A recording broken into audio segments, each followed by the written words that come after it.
I wonder, when you get up in the morning and you look in the mirror, how many of us would say, you know what, I am an expert in prayer.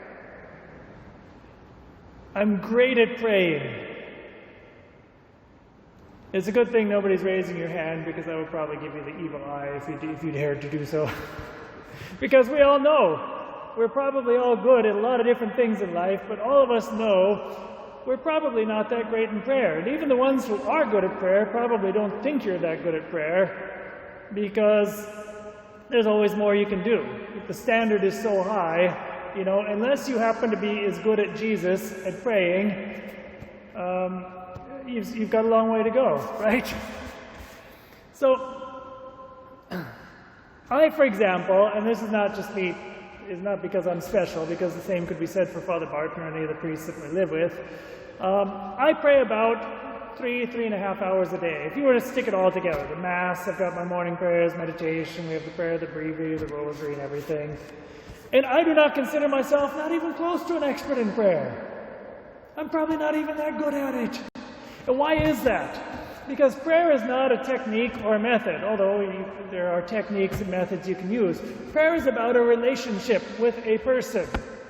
And every relationship involves two people, right? So, even if one person over here is doing their part, if the other person isn't doing theirs, you can't say you have a great relationship because somebody's lacking, right? Prayer is like that. It's that dialogue with us and God.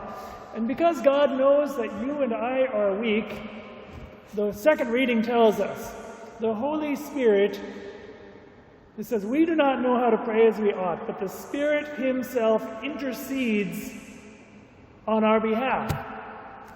So even when you and I don't know how to pray that well, there's something very cool that's happening. Number one, the very inspiration that we have. If any of us ever feels like, in your conscience, I really need to pray. Well, guess what? That was not your bright idea. You don't get credit for that. That inspiration comes from God. Nobody, humanly speaking, is even capable of saying, I want to talk to God, unless God first inspires it. It's always His inspiration, which is good news, because if He's the one moving you to do it, it means He's always ready to listen. It's like He's got these gifts, He's just waiting to give them, and He's just saying, please come knock on my door so I can give you the gifts. That's what prayer is about.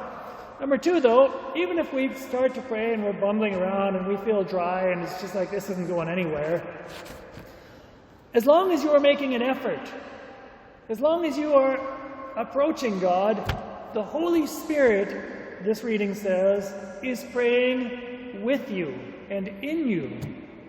So even if we're kind of messed up, you have God Himself talking to God Himself.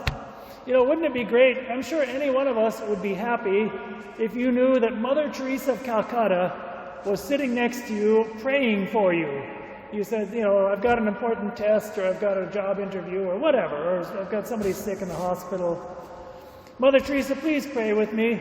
I'm sure we would have been delighted to know that somebody that holy is praying with us, right?